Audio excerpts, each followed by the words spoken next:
Good evening. Tonight is Monday, December 1st, 2025, and I am Chaplain Gregory Payton. I'm also an associate pastor at the church I attend, and I'm here with Sister Kiana Payton, who is a member of the church. But on this particular counseling session, Kiana is at Northwestern Hospital, where she just went for a checkup. And she received some news from her doctor regarding her current physical state. The problem that we're going to focus on is not necessarily a problem, it's a reality of life, but it can be a problem for people, and that is the subject of aging. And aging affects men and women in different ways, but nonetheless, it can be problematic as we grow older. All right, so good evening, Sister Payton. Good evening. All right, I'm going to ask you a few questions, and then, just answer them as honestly as you can, and we'll go from there. Okay? So, how old are you? I know you're never supposed to ask a woman their age, but how old are you? I am 46. Okay. And would you say that you're in relatively good health? Yes. Okay. Generally speaking. Okay. And what brought you to the doctor today at Northwestern? I was having some concerns about some things. So this rapid weight gain, I've gained like 40 pounds in a year. Extreme brain fog.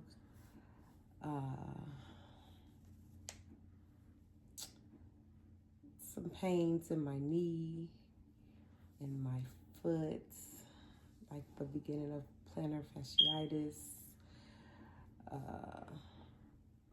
Just some unusual things. I'm not on any medicine, don't have high blood pressure,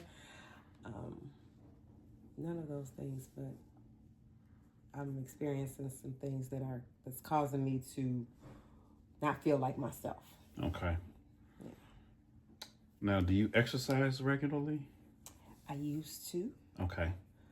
But with the change of schedule and promotion and wife and work and home, and not like I used to. Okay. Now, when you did work out, how did it make you feel? Sleep deprived because I worked out at 4:20 in the morning. But I felt fine. So how did the rest of your day go after you worked out in the morning? Were you in a better mood? Did you feel better physically? I guess so. It was a long time. Well, not a long time, about 4 or 5 years. Compared to now, then yes. Okay. But I was sleep deprived. Okay. So do you feel like you get enough sleep every night? No. Okay. How many hours of sleep do you think you should be getting every night? 12. I mean, honestly, close. 10 Okay. would make me feel somewhat normal, but I know that that's not a reality. Okay. Because what time do you get up in the morning? 5 is when the alarm goes off. Okay. Do you have multiple alarms that go off? Yes. Okay. So 5, 5:15, 5:30, 5:45, 6 o'clock. So for 10 hours of sleep, you'd have to go to bed at 7 o'clock. And what time is it now? I don't know. Okay. All right. Have you had, you have children, correct? Mm-hmm. And you've given birth to how many children? 3. Okay. And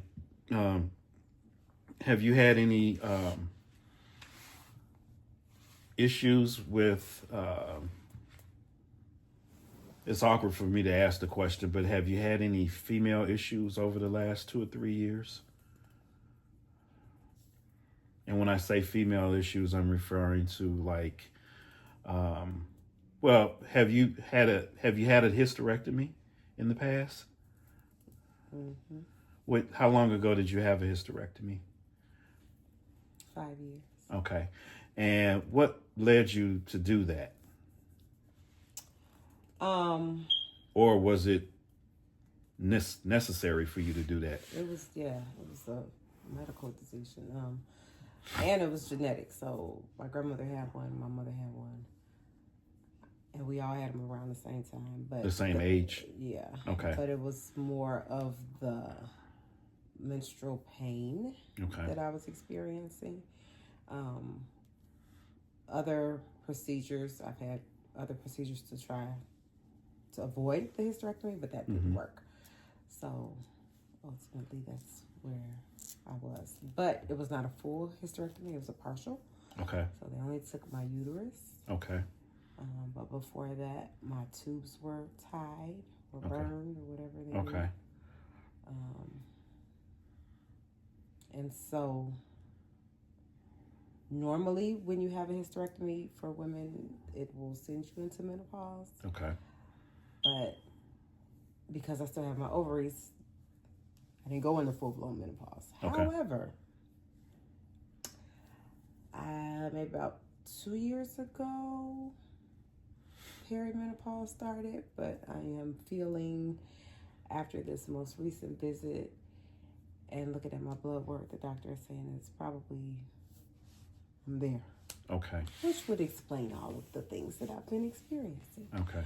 And so now, how do you fix this? Okay. This is what the problem is. Well, is it something that can be fixed, or is it something? It should be something that can be fixed. Should be. Yes. But in reality, is it something that can be fixed, or is it something that can be managed? They should fix it. They should fix it. Yes. Okay, and when you say they, who are you referring to? The scientists. The scientists? Doctors. Okay. Everyone. So there are things that can attribute or attest or support different ailments or different things that I'm experiencing. Mm-hmm. If we could just fix the weight gain, a lot of this other stuff would not be as severe. Okay. What do you think is causing you to gain weight? Do you think it's strictly the menopause? Yeah, the decrease in estrogen. Okay. Okay. And how do you feel about your current diet? Well, I feel good now because I am trying to be, I'm not going to say full vegetarian, but that's the role. I'm going to lay off of meat for a few weeks. Okay. I know we just came out of a holiday, Yes. Thanksgiving. And do you feel like you ate well Thanksgiving Day? Too much. Okay.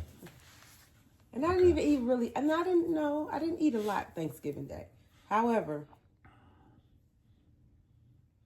the scale said I did. Okay. So when it comes to aging, the longer you live is truly a blessing from God to be able to live. And we recently celebrated my grandmother's 100th birthday. And, from what I can recall, my grandmother hasn't had a lot of health issues, but she does have rheumatoid arthritis. Her hearing is really bad. And, over the years, she's had some minor issues, but she's still alive at 100. She's diabetic. And, medical technology has gotten better over the years, but, she and her mother lived to be 107. So, but she outlived my mother, and she outlived her younger sister. And, but with age comes different things. And, a lot of times they say with age comes wisdom, but with age also comes different changes in your body, and it can affect how you feel about yourself. So how do you feel about yourself as you're getting older?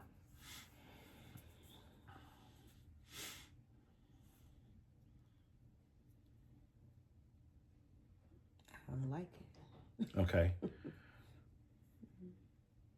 Yeah, I don't like it. But I'm hopeful Okay. that this is not, how do I want to say it? It's not the end, or it's not the, I'm not going to stay here. Okay. I will feel better. I will lose the weight. I will figure out what works for me. Okay. But yeah, I don't like it. Okay. Okay. Do you think it's possible for you to be happy in the midst of aging? Because, getting older every year is something to celebrate.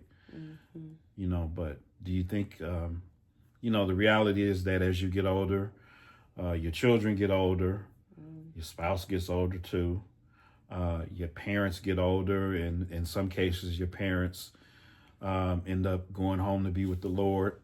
And, as you get older, your friends who are your same age, they get older as well. A lot of your female friends may be experiencing menopause or perimenopause. So you're not alone in aging, and you're not alone in feeling awkward about aging. But, your feelings are unique to you, and your truth is valid. And, I want you to know that in this moment right now, as we're talking, that I hear everything you're saying. I see you, and I want you to, leave this session feeling like you were seen and heard. And being older than you, I empathize with the fact that you feel a certain kind of way about aging. Okay, it's it's not the aging, I guess. It's the things that goes with the aging, because I love to celebrate. I love to celebrate my birthday. Yeah. I love to have fun, have a good time. But when I don't feel comfortable in my body, I can't fit my clothes like I would like. I don't feel as attractive as I once thought I was or felt before. That's where Has anybody made you feel like you weren't attractive? Nobody's made me feel anything. Do you feel like your partner affirms your beauty? Has your partner ever said, well, if he's smart, he wouldn't say anything negative, but has he ever told you how good you look to him? Not recently. Okay. Would that make you feel better if he told you that? Or would you feel like he was telling you that to make you feel better? Probably both. So it just depends on the moment. So it's kind of no-win situation for him, huh? Almost. Okay. No, it's a win. But it's just a challenging time right now. But true beauty comes from within. And when that beauty is within, it shows on the outside, it radiates on the outside. But, again, physical changes in your life can make you feel a certain kind of way because you like the way you were when you were younger. And then when you look at pictures of yourself and you're just like, man, I was so much smaller. And exactly. Or I look at pictures of myself and I'm so much bigger. Right. But that can be the glass is half empty or the glass is half full. It's empty. Okay. Well, how can I support you today in the midst of feeling the way you feel? Because as a counselor, our job is not to fix what may be wrong. Our job is to really listen and understand and to empathize and to sympathize and to validate and to affirm. And those were a lot of words, but, in my line of work, I'm learning how powerful putting those words into use can be, especially in a moment where a person feels the way they feel. I'm not disputing anything that you're saying at all. I'm listening exactly to what you're saying, and I'm even repeating back some of the things that you're saying. Yes. But what can I do as a pastor slash counselor slash chaplain to make you feel supported today in this moment? Nothing in this moment. You did hear my concerns. And so that's fine. That's all I need at the moment. The rest is within me. Mm-hmm. And figuring out how to manage some of these feelings. And then physically what I'm doing. I did work out a little bit on my bike this morning.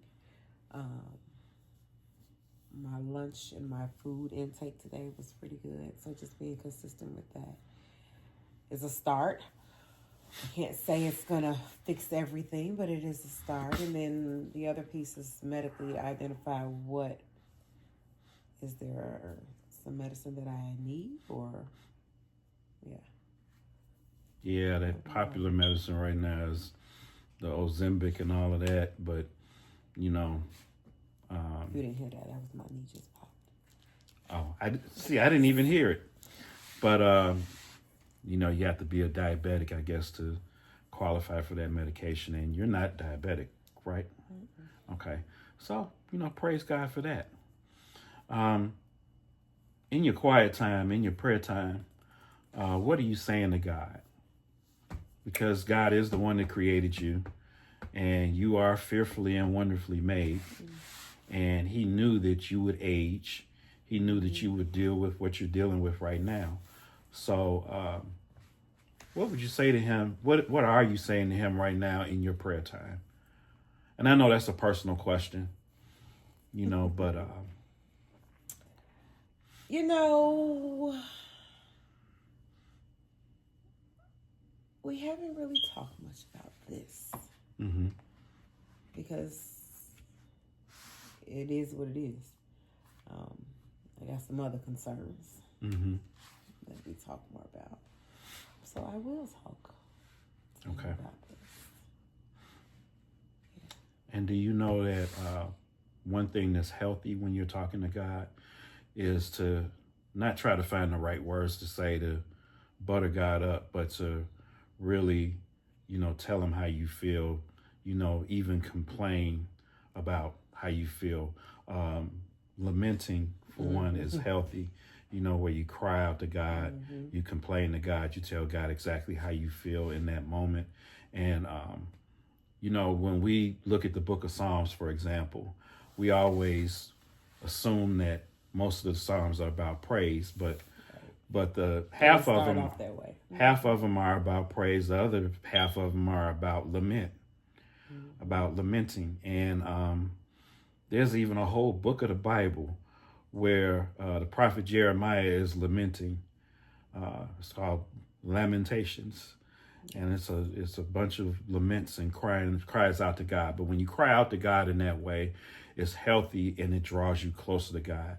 It helps you be more intimate with God. So that would be, you know, my suggestion to you in your prayer time is to, you know, not come up with the pretty cutesy sounding prayers, but to just lament and talk like that. Right, just to lament and cry out to God.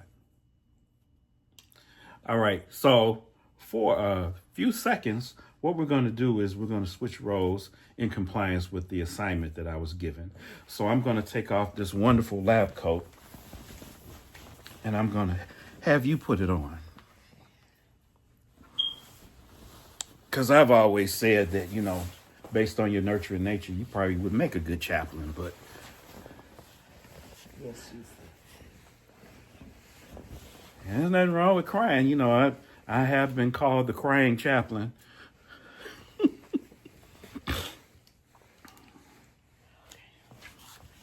right, now I can see. Okay. So, Mr. Payton, what brings you in today? Well,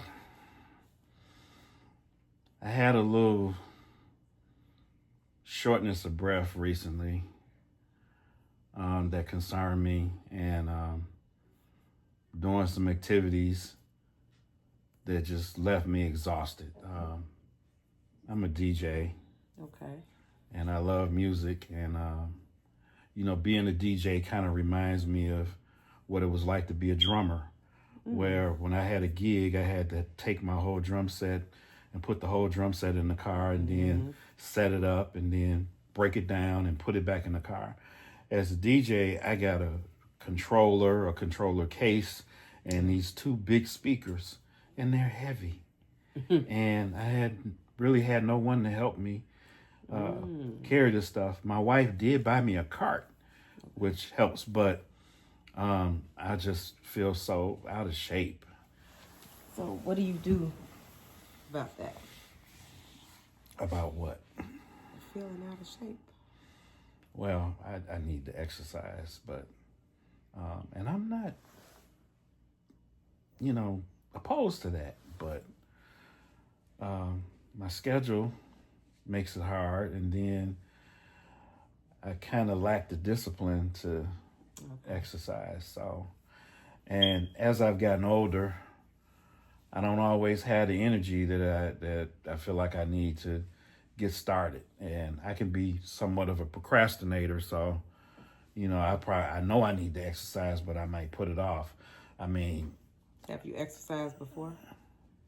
Yeah, somewhat. I like bike riding. I like doing steps. There was a time where, like on Wednesday nights, I would do this 10,000 steps house party thing virtually, and sometimes I would get 20,000 steps, so I would be excited about that. And even so how'd you feel when you did those things?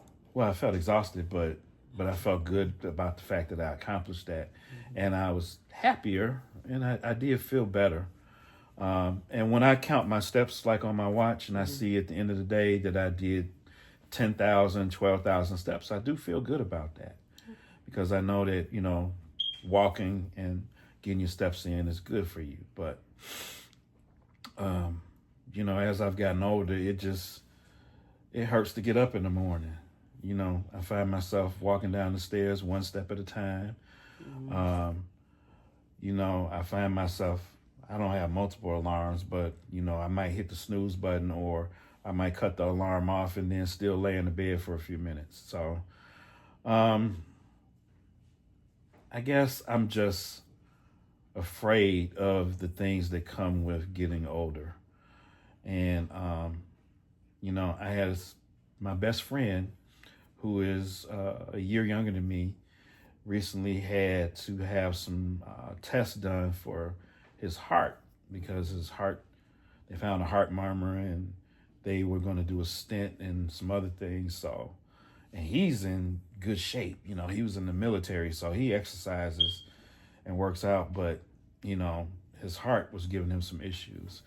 A lot of the tests didn't really show much, but just the fact that he had that issue, it bothered me, and the reality, we both talked about how many pills we take per day. I take at least 4 pills a day and a baby aspirin to monitor my high blood pressure, my high cholesterol, my chronic heartburn, and then I have chronic bronchitis and allergies, so I take Zyrtec every day. So it's 4 pills plus a baby aspirin, which is kind of a preventative measure for heart trouble, heart attacks. So that's why I take those 5 pills every day. And, I look at pictures of myself from the past, and I was a lot thinner. I can remember when I was really riding my bike a lot, like every day, how much energy I had, and how good I felt. I can remember when my beard wasn't gray. I can remember when I had hair. I had an afro, I had dreadlocks, I had hair. But, and I've been told by people that I'm aging gracefully, but, aging is just, it kind of sucks. And I know it's a blessing to be able to live another year, but... Because what's the opposite? Death. Exactly. Yeah. So how do you take what you know and apply it to what you need to do? So you know you felt better when you exercised. You know it gave you more energy. You know what could come of being not mobile, right, or not moving as much. You know the things, right? So then, what do you do about what you're not doing versus what you know you should do? Well, I've taken some baby steps. I mean, I did buy a bike, a new bike, this summer, and I already paid off a Peloton. I got the shoes and everything. It's just a matter of me getting up and getting on it and doing it. Yeah, I know what to do, but it's just a matter of me doing it. And I like to eat. Mm-hmm. I don't feel like I eat as much as I used to, but I think the time of day that I eat is kind of a problem. And and what I eat can be a problem as well. So I've never tried like a Daniel fast or staying off meat for a long period of time, but I do remember a time where I ate a lot of oatmeal and um, I did karate kickboxing exercises, and I weighed 165 pounds, and this is in my 40s, early 40s. So it can be done, but it's just a matter of me doing it. And then the other thing that I'm afraid of as I get older is that the reality of Alzheimer's being in my family, and my father died when he was 77. His last 2 years of life, he had Alzheimer's. His mother had Alzheimer's. His three sisters had Alzheimer's. Now, his two brothers didn't have it. One of his brothers lived to be 90. The other one, he just passed recently. He was 86, and he didn't have Alzheimer's. He just decided to shovel snow one day, and that cold air got him, and he had a heart attack. So, yeah, I'm just afraid of the whole Alzheimer's thing. So it's probably one reason why they say if you read books and you do things like that, it'll help you. So that's probably why I'm still in school at age 58, working on a 4th degree. But yeah, in the back of my mind, I'm afraid that may happen to me. It might not happen to me, but if there's anything I can do to prevent it, I want to prevent it. If somebody told you exercising would prevent it, what would you do? I would exercise. If somebody told you that eating better and not snacking at night and not eating multiple times, because you don't eat big portions, you just said, but you may eat more portions. Mm-hmm. If they said that was the factor, what would you do? I would try to change it, but I would look at what I'm doing and try to make changes. But yeah, I think a lot of it is fear. I should be grateful that I lived to be 58 years old as a black man in Chicago. But and I have goals. I'm looking forward to 60. But my grandmother lived to be 93 mm-hmm. in her right mind to the very end. Mm-hmm. And she played word puzzles, crossword puzzles, and they even wanted her brain donated to science. Mm-hmm. And we were actually going to do that until COVID mm-hmm. came, and that kind of changed everything. But that's how strong. So she was amazing, and so that was just a testament to me that really our minds are our biggest muscles, and we can decide to do whatever it is that we want to do. I look at people that have been bodybuilding, or they just started at 40 or something, and now they're 60 looking like they're 20. And it's like, how did you? And it's all in the mind and the will and what it is that you really want to do. And so we know the definition of insanity. And so we don't want to expect something different and then just keep doing the same thing. We actually have to do something different. But I hear you. And so what I'm hearing you say is that you have some concerns about what could happen in the future, but you baby stepping on the changes. Yeah, you're right. Well, thank you for this. We've reached time, so thank you for listening to me, and thank you for understanding, and thank you for not criticizing me. And Criticism here. yes, this concludes our session on aging. So, as the two of us age together and we grow in grace and we grow as a married couple, my prayer is that we will continue to grow in a way that honors God, grow in a way that honors Christ, and grow in a way that brings joy to both of our lives.